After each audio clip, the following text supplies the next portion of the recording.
नमस्कार दोस्तों, आपका स्वागत है हमारे चैनल कुंदन पांडे 03 पर। आज हम आपको एक ऐसी कहानी सुनाने जा रहे हैं जो न सिर्फ आपके दिल को छू लेगी बल्कि आपके अंदर एक गहरी भावनात्मक लहर पैदा कर देगी। ये कहानी है शहीद कैप्टन अंशुमान सिंह की, जिन्होंने अपने देश के लिए अपने प्राणों की आहुति दी। इस कहानी को सुनकर आपके दिल में न केवल गर्व की भावना आएगी बल्कि उनकी पत्नी स्मृति का दर्द भी महसूस करेंगे, जिन्होंने अपने जीवन साथी को खोया। कैप्टन अंशुमान सिंह की पत्नी स्मृति ने बताया कि शहादत की एक रात पहले 18 जुलाई 2023 को उन्होंने और अंशुमान ने काफी देर तक बात की थी। ये सिर्फ बातें नहीं थीं, बल्कि उनके आने वाले 50 सालों के सपने थे जिन्हें वे पूरा करना चाहते थे। दोनों ने अपने जीवन के हर छोटे बड़े पल की योजना बनाई थी, लेकिन नियति को कुछ और ही मंजूर था। स्मृति और अंशुमान की तस्वीरें सोशल मीडिया पर देख हर किसी की भावनाएं अंदर ही अंदर शोर मचाने के लिए काफी हैं। कॉलेज का प्यार, शादी और फिर एक पल में सब कुछ बिखरता हुआ देख पाना यूं आसान नहीं होता। चेहरे पर तमाम भावों को समेटने की कोशिश करते हुए जब पति के शहादत का सम्मान लेने स्मृति राष्ट्रपति भवन में अलंकरण समारोह 2024 में पहुंची तो हर किसी की आंखें नम थीं। शायद इस दर्द और तकलीफ को तस्वीरों से देखता हर वो शख्स महसूस कर पा रहा था।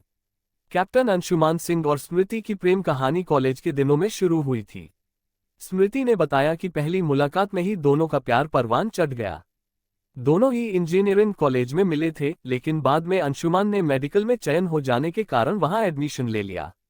8 साल के लंबे इंतजार के बाद दोनों ने शादी कर ली। शादी के 2 महीने बाद ही अंशुमान की पोस्टिंग सियाचिन में हो गई। स्मृति ने बताया कि पोस्टिंग के दौरान ही 18 जुलाई को कैप्टन अंशुमान और स्मृति ने अपने आने वाले 50 सालों के बारे में बहुत सारी बातें की। उन्होंने अपने खूबसूरत आशियाने, बच्चों और हर उस पल के बारे में सपने संजोए जो वे साथ बिताना चाहते थे। लेकिन अगली सुबह आए एक कॉल ने उन सपनों के सुंदर महल को ढहा दिया। 7-8 घंटे तक ऐसा हुआ जैसे मानो उनके पैरों तले जमीन खिसक गई हो। लेकिन कहते हैं न कि नियति को जो मंजूर है वही होकर रहता है। नम आंखों में स्मृति ने बताया कि उन्हें अब तक यकीन करना मुश्किल हो रहा है कि कैप्टन अंशुमान अब उनके साथ नहीं है, लेकिन जब कैप्टन अंशुमान को मरणोपरांत कीर्ति चक्र सम्मानित किया गया तब थोड़ा यकीन इस ओर बढ़ रहा कि हाँ, वे अब सचमुच उनके साथ नहीं रहे।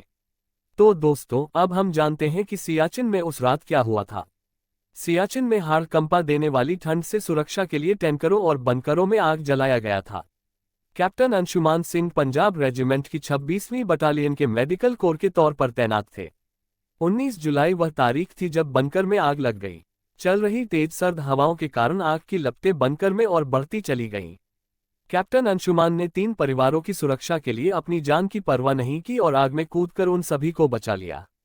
इस घटना में कैप्टन बुरी तरह झुलस गए और गंभीर हालत में उन्हें अस्पताल ले जाया गया, जहां इलाज के दौरान उनकी मौत हो गई।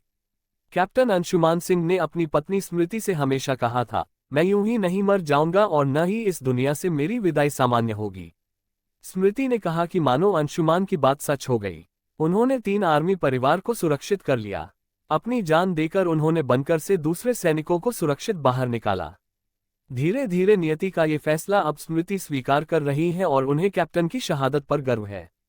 दोस्तों, कैप्टन अंशुमान सिंह की कहानी हमें ये सिखाती है कि सच्चे हीरो वही होते हैं जो अपने देश के लिए अपने प्राणों की आहुति देने से पीछे नहीं हटते। उनकी शहादत हमें ये याद दिलाती है कि देश की सुरक्षा और सम्मान के लिए हमें हमेशा तत्पर रहना चाहिए। स्मृति के इस दर्द और गर्व के मिश्रण को समझते हुए हमें ये संकल्प लेना चाहिए कि हम भी अपने देश के लिए कुछ ऐसा करें जिससे हमारे सैनिकों का बलिदान व्यर्थ न जाए। अगर आपको ये कहानी पसंद आए हो तो हमारे चैनल कुंदन पांडे 03 को सब्सक्राइब करें, वीडियो को लाइक और शेयर करें और कमेंट में अपनी राय जरूर दें। हम ऐसे ही प्रेरणादायक और दिल को छू लेने वाली कहानियां आपके लिए लाते रहेंगे।